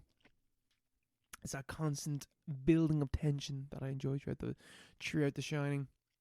You know, quite a complicated, confusing movie. Not like our recommended film for this week. Rocky. Do. I'm not gonna do the full thing. Full on. I didn't know that the Eye of the Tiger wasn't in this film. Neither did I. I think that might be one. I thought that might be one of the sequels. When the MGM line comes up, I was like, oh my god, they start with Eye of the Tiger? But it's just a line. Yeah, I thought Eye of the Tiger would have come up at some point. There's a few scenes which I thought were in Rocky, but they're not. I think that there is like a cultural, maybe it's just osmosis, where there's definitely a Rocky montage where Eye of the Tiger plays. Maybe it's in the second one, maybe it's the third, maybe it's the fourth. It could be the fifth as well. Like, there's a lot of Rocky movies. Rockies. I'm sure one of them, Eye of the Tiger plays. Oh, absolutely. So yeah, Rocky, 1976 film about a small-time boxer who gets a chance to fight the world heavyweight champion, and he blindly jumps into the ring in a bid to earn respect and glory. Everyone knows what Rocky is. Yeah. There's no need to really introduce it. Everyone knows Rocky. Everyone knows Sylvester Stallone. He wrote this film as well. It's like this is pretty much the only thing he's ever done. I was, because he was an unknown before this, and he was basically broke. Yeah, he was in films, but he was a nobody. Like, yeah, so he wrote this, and he refused. They wanted to get a known actor, and he flat out refused, saying, "No, I will not give you the rights to this film if I can't be in it." They offered him 6 figures for the rights to this film, and he still refused. And like, okay, fine, we'll put you in the film. that's dumb. Dumb. Like, it paid off, but like Paid off. that's a terrible business decision. He believed in himself. To be fair, it is Rocky in real life. That was like, Yeah. there's so much similarity between Rocky and like the actual story of this film. Yeah. It's like, we're gonna give you a shot. Fight against the big contenders, like big Hollywood. We're gonna give you a shot. You're gonna be the main actor in this film, even though it makes no financial sense for you to do this. The film didn't cost that much. It was a very cheap film to make and was a box office smash. Yeah, oh no, it's huge. Yeah. I think it cost $90,000 to make, and it made 378 or something like that. Ah, yeah. There's no like special effects or anything, you know. Oh yeah, it's just. And now he has a fucking statue, like Rocky. Not Yeah. Sylvester Stallone. Rocky has a statue in Philadelphia. It doesn't even exist. He's the heart of this city. He's not even a real guy. He has a statue in Philadelphia. He's the everyman of Philly. Yeah, Philly. Hey, Paulie. Hey, you banging my sister. What the hell? Don't talk about your sister that way, Paulie. I'm gonna look up some of the lines that Rocky says in this film because, like, one of the things that, because I've never seen Rocky, the only Rocky film I've seen is Creed. Creed's pretty good. I've heard it's good. Have you seen any of the Rocky films? No. This was always on the gaff though back in the day. Rocky was playing, on like fucking Film 4 and all, But I don't know. I haven't seen Creed or any of the sequels or like even properly sat through this. But it's it's way longer than I thought it would be. Yeah, it's 2 hours. It's unnecessarily long. Yeah. I thought it was like kind of a 90-minute. The impression I got was like a 90-minute thing, and it was like a lot more boxing was in it. But it's literally like the last 15 minutes. Oh, this film has like fuck all to do about boxing. There's nothing in boxing about it. Like, really. and even like that's something that I really liked about the film. Was like how little it actually has to do with boxing. Like, it's so much more about Rocky, like, which is obviously it's in the fucking title, but like it's so much more about Rocky and like what he represents, and that he's Joe average man who like he's not even average man, he's like below average. Yeah, he's a bum. He's a bum. And he's given one lucky break, Mm. and like that's what he can accomplish with that. Like everyone deserves one lucky break to see what they can do, and like can they rise up to that one lucky break, and what can they make out of it? Because even like at the end of the film, turns out he doesn't rise up to it. Well, it's not even, he fails. He proved himself. He Yeah. could last. He did the impossible. Yeah. But I don't think, like they say, I don't think you hear the result of the match at the end of the film. Yeah, it says Apollo wins. But like it's on it's split. It's in the background. It's yeah, in the it's not background about that because the yeah. focus is like Adrian. What kind of name is Adrian? Rocky's face is mangled. Adrian. Rocky, what do you think about a rematch? Adrian. Where's your hat? But it's about like he proved himself. It's not about winning. It's about that he proved that he could be in the ring with the best. It's very wholesome. And thank God this is the second one where he definitely beats the piss out of Apollo Creed in the second one. I have to watch the second one. Because it's a good film. It actually is really. It is like one of the like main. Like, this is 1976. We always talk about the 70s. Mm-hmm. Independent film. This is basically an independent film, Oh yeah. And it just comes out of nowhere. Huge box office success. It's a character piece. It's a character study. People talk about Raging Bull. What the fuck is Raging Bull about? Raging Bull is shit compared to this film. Raging Bull is a shit Rocky. Yeah. Basically. It's like, who gives a fuck about this real guy who was a piece of shit? Like, oh, it's in black and white? Yeah, whatever. This film's got like red and stuff like that. Yeah, it's colourful. It's got colours. The whole boxing Did scene. you see Apollo Creed at the end of the at the end of this film? Yeah. So he's wearing a Uncle Sam costume. Yeah. It's like proper. It's engaging. It's stimulating. It's really good movie. Like, it's nothing crazy. There's no crazy. It's not like The Shining. It's like, what's happening, man? No. What's going on? It's just a straightforward, good like kind of character piece. It is a beautifully simple film. Yeah, that's it. Yeah, beautiful in its simplicity. It's also like it's just kind of it's slightly long. I think it's like this kind of like overly long in some parts. Yeah, a little bit. But like Rocky is also, I'm not sure if it was totally intentional, but he's also like such like a dumbass. He's such like an idiot. He's so goofy and lovable. He's so clumsy, so like he's just a fool. I'm not sure if that was intentional or not. But I like to think it was, yeah, because the scenes with him and Adrian when he's first courting her quite creepily. Is like they have not aged well, those scenes. Oh man, they did not age well at all. But the fact that they kind of linger so long, I think like that had to be intentional. That was like just a really awkward. It still doesn't age well, even with the awkwardness. I don't know if it's meant to be like romantic and cute, or if it's meant to be stilted and awkward. Yeah, like it's because even Adrian, because I knew that like Rocky was a little bit on the simpler side of things. But I thought in my head, I thought that Adrian was like elegant and smart, and like confident, and like a real babe for Rocky. Yeah. No, not at all. She's not that whatsoever. Yeah, she just works at a pet store, and she's really awkward. She's a very awkward woman who works at a pet store. Yeah, like that scene goes on for like 15 minutes, and so awkward. You don't like the apartment? Yeah, it sticks, doesn't it? It sticks. You want to stay over? Go on, take off your hat. These my turtles. Hey. Take off the glasses. I want to kiss you, Adrian. It's like, oh, Jesus, no. Oh yeah. He's showing. Rocky, please, no, don't do this. Rocky, no. Like the fact, like he's going over, and he's like, these are my turtles. He's showing her his turtles for like maybe like 2 full minutes, explaining like when he bought them off her. Yeah, no. that's like has to be intentional. This guy is no game. Like, this guy's no game. This guy's got no riz. Rocky no riz. He's not the Italian style. He's Rocky no riz. Yeah. But that aspect of it is definitely intentional because he's like he repeats himself. Like when they're doing the ice skating and he's repeating himself over and over again with things. And like he's so nice, but he's also I think maybe no. I don't think those scenes would age better whatsoever. But maybe having watched Raging Bull, which is a boxing movie, and seeing like an actual boxing movie. Like there's beautiful fights in that, and there's 2 boxing matches in this film, and they're not very good. They're not great. They're not good, like in terms of the actual boxing. Yeah, it's like he's just not getting hit. Yeah, he's just not. It doesn't look hit. Yeah. Whereas that you got that bit in Raging Bull where he's getting pummeled. Yeah, and he's just standing there. Uh-huh. But because I think maybe Raging Bull set my expectations that Rocky was going to be an abusive asshole, he kind of comes across that or way, like really aggressive. He's not at all. Even when like Paulie fucking comes at him with the bat, he's just sitting there, be like, "Do it." yeah.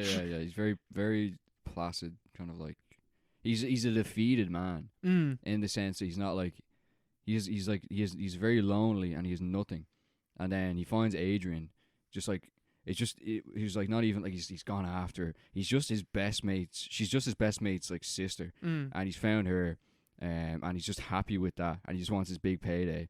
He's a simple man who just wants to like get along in life after being a fucking bum for like the last 10 years. Just want to prove himself. And he's not trying to take it out on anyone necessarily. He's not looking for the fight at all. It's not like Raging Bull at all, where he was a terrible person. Yeah. In real life and in the film. He is just kind of like a lovable guy, fairly lovable guy. Yeah. Quite simple man. You know, and that's the whole idea, like the American dream baked into the film. Is like very appealing because he's not some fucking Uberman like I am America, like I will fucking beat up Dolph Lundgren, destroy. I think destroy communism. Yeah, I think maybe it becomes that later in the series. I don't know. That's Rocky 4. Yeah, Rocky 4 is that he defeats communism. yeah. But this film isn't that at all. He's just a normal guy who wants to get out, wants his payday, wants a nice little life, and he just wants to get out. Just needs a chance. He just wants a chance, yeah. And and then you got Apollo Creed, who is like he's not even a bad guy. I thought that in this film he's sound, yeah. He's actually he's actually nice. He's actually nice. He's like, yeah, I'm gonna give a random guy a chance. There's actually no bad guys. I'm the world champion, so like I'm not gonna really take this fight seriously because like why would I'm just picking a random dude? Which is like fair. yeah. Like why would he? And then he's all about like I'm putting on a show for these people. Like this is just gonna be a show. And then he gets the first hit off Rocky, and he's like, "Oh fuck, I need to take this serious." He goes down, yeah. It's quite dramatic, yeah. It's done very well because it is not about boxing, It's not about boxing. It's just literally about this guy who's just trying to get out. Just trying to get out of the rat race, He's trying to do his thing. And bring his mates with him, because even like he's like Paulie's a fucking leech, and he's like. He's not good for anything, and he wants to work for even fucking Gazzo, the loan shark, isn't even a villain. Yeah. He's actually alright. He's actually like I think he turns to Rocky and he's like, "Take that cigarette out of your mouth. You're in training." It's like, what the fuck? And he's like, he's perfectly cool with Rocky not being his loan shark, collector anymore. Yeah. He's just like, yeah, fine. You're in camp for this. Yeah, you got a bigger thing. Yeah, you got a bigger thing. It's like, what the fuck? Yeah, even the coach Mick, like at the start of the film, he's proper roast Rocky in the gym. You're a bum. You're a fucking bum. Hey, you got no talent. Proper roasting him. But like, they have that very emotional scene where Rocky gets the offer for the fight. just out of nowhere because he's a loser and he's picked because he's a loser pretty much. And then Mick comes to his apartment and they negotiate back and forth. But it's not really a negotiation. It's just Rocky humiliated by the gesture. And even humiliated by the whole situation, the fact that he knows he's been picked because he's shit and because he's not going to win. And Mick's there kind of like out of pity offering to, make sure he doesn't get like absolutely mopped up in the ring. Annihilated. Yeah, and then there's a very emotional kind of, he leaves. I never asked you for nothing. Yeah. He's properly yelling at him out the door. He fucking screams at him out the door. And then Mick walks away and then they reunite and it's like, it's very well done. Like, it's just there's no villains. It's a film with no villains at all. Even that, like, that conflict is like resolved within the scene. Like, because it's not like he like time passes. Like, he walks outside. And it's like you don't hear what he says, but he's like, "I'm sorry, Mick. Like, I overreacted. Like, can you please help me?" Yeah. Like but it's not like it's like kind of it's just done away with. Like, it goes through this full dramatic gestation where like. You're like, oh fuck, like Rocky's just he's in the hole. He doesn't want Mick. It's like it's over. Mick's walking away. It's like the jazz playing in the background, the street lights and stuff like that. It's over. It's over. It's done. It's over.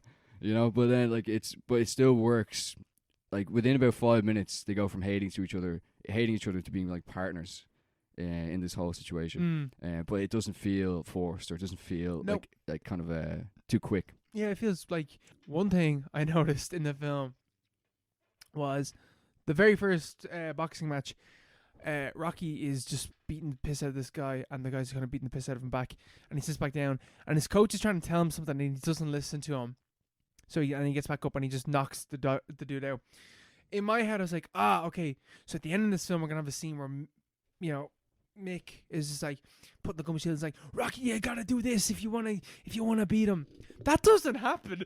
Yeah. Like, Rocky just goes out and just keeps fighting. Yeah. There's no bit where let me out of here. It's like he's in the bottom of the bottom of the ninth. You need to do this, kid. You got one more shot at this. Yeah. He just gets up and he's like, all right, round 15, let's fucking go. Yeah, they're like, stop the fight. They're like, don't go back up there. He's like, if you take me out of this fight, I'm gonna kill you. And then he goes back. Believe him. Yeah. Because he's just fighting for pride. Yeah. And that's all that matters. It's about the character. Very, very nice character piece.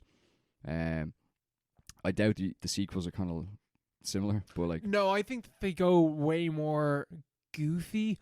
But I've heard Rocky Balboa is very emotional. Oh, the whole scene. Yeah. It's not about how many times you get knocked down. It's whatever. Oh, Rocky. I'm really glad that you picked this after AVP, because I think we should do the Rocky movies next. It's a good show. I think we should do the Rocky movies next. That's a serious shout. Because this was thoroughly enjoyable. Yeah, Connor Scully recommended that we do the Rocky movies as a series. I was like, forget about it. Get out of here. Get out of here, you bum. You're a bum. You'll never be a contender. No. But yeah, I think it is a good idea, definitely, yeah. That was inspired me to recommend Rocky. I also just wanted a hit. So many fucking duds I've been recommending for the past 2 months. I know this is a good film, so I recommended it. This is a very good film. It's a good film, yeah. So, I think we just kind of keep going with this. Few more sequels, see where it takes us. Get up to maybe I don't know. I'm not too harsh with the Creed movies. We don't have to watch Creed. I think we should do the Rocky movies and just leave it there. Like Creed 1 and 2, 3. It's like Rocky versus Creed, Requiem, Resurrection. So there's 5 Rocky movies. And then there's Rocky Balboa. So six movies? That'll do us. That'll do us. I'll do us for a while. We'll get up to like episode 120. Yeah. Will we? Yeah, we will. Yeah. 14, 15, 16, 17. No. 119. It's close enough. 119. Maybe it's 20. Maybe the number there. No, yeah, 119. But no, yeah. It's just a fucking... Maybe that's like why it's so American. Because it's so beautifully simple. Yeah, it's to the point. It's all like, why hasn't he ever done anything like this again? Like he did Rocky and then he just stopped. Did he write anything else, or did he? Because I actually thought that Sylvester Stallone directed this film, but he didn't. Yeah, he actually didn't. But yeah, he became like, this isn't really an action movie, but he became an icon out of this movie and then just lived off it for the rest of his career. pretty much. Okay, he wrote Rocky. He's wrote Creed 2. Mm. He wrote Rambo. He wrote Rocky 2, Rocky 3, Rocky 4, Rocky 5, Okay. Rocky Balboa, Let's see where this is going. and the Expendable movies and Oh. the other Rambo movies. Yeah, that's like that CV stops in about 1976. He also, okay, this is why I thought that Rocky directed, or Rocky, this is why I thought Sylvester They're Stallone. the same guy, man. Yeah. This is why I thought that Sylvester Stallone directed Rocky, because he directed Rocky 2, 3, and 4, and Rocky Oh. Balboa. Oh, really? Mm-hmm. So what? You know the way at the end of this film, they're like, no rematch, and the two of them are like, yeah, no rematch. Mm. Rocky 2 is that they have a rematch. They have a rematch. Yeah. Like, fair enough, you know. That's we'll allow that, you know. And you know what? Rocky 2, 3.7 on Letterboxd. Mm. Rocky is a 4. So That's a it good doesn't sign. sound like these movies get a lot worse. That's a good sign. Rocky 3 has Mr. T in it, Rocky 3. and Rocky 4 is when he beats communism. What's that guy's name? It's Adolf The character. Some crazy name. Ivan Drago. I think Adrian. doesn't he kill Paulie? Is that how that starts, or is that Rocky 3? I have no idea. I know one of them, like He kills Paulie. he is his opponent. Why? His opponent either kills Paulie or the coach by digging them. Okay. I'd say it's Mick. It could be. I think maybe that's Rocky 3. Or Mick is pretty old, to be fair. I don't know if that man survived. Rocky 3. Oh no, he's fucking ancient. Oh my God, Rocky 3. Hmm. Clubber Lang challenges him to a bout. After taking a pounding from Lang, the humble champ turns to former bitter rival Apollo Creed for a rematch with Lang. I'm so into this. That does sound pretty cool. Like. There's nothing better than enemies turn friends. Yeah, against a common enemy. Ah, It's very, very cathartic. pretty sure Rocky 5 is really dog shit, but we'll get there when we get there. He was hired as directors for the following films because he refused to release the rights unless he was allowed to direct them all. Sylvester Stallone, What a negotiator! what a fucking baller! Holy shit! Yeah, like he proper made like hundreds of millions of dollars off one like kind of long shot bet in 1975 on this film. Mm-hmm. It's pretty crazy. Like demanding that I star in this film or it doesn't get made. So like, imagine saying that today. Yeah, I know. They'd be But like, just saying they'd be that's like Disney. yeah, Like, all right. all right, cool. We won't make the movie.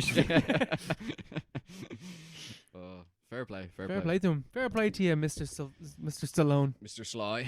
the Italian stallion. That's it. Right, Mark. Will we leave it at that? We'll leave it there. What's your recommended film for next episode? So, Mark, you were saying that you picked Rocky because you were having duds, I was having and I was having a case of fucking duditis. so I decided to pick The Wicker Tree to like get a bad film. Because you had too many successes. Too many successes. Didn't fucking. Suffering from success. I don't even remember what I fucking recommended before that. They were good movies. That was the problem. I deeply resented you. Hated you. Hated you because you kept picking good films.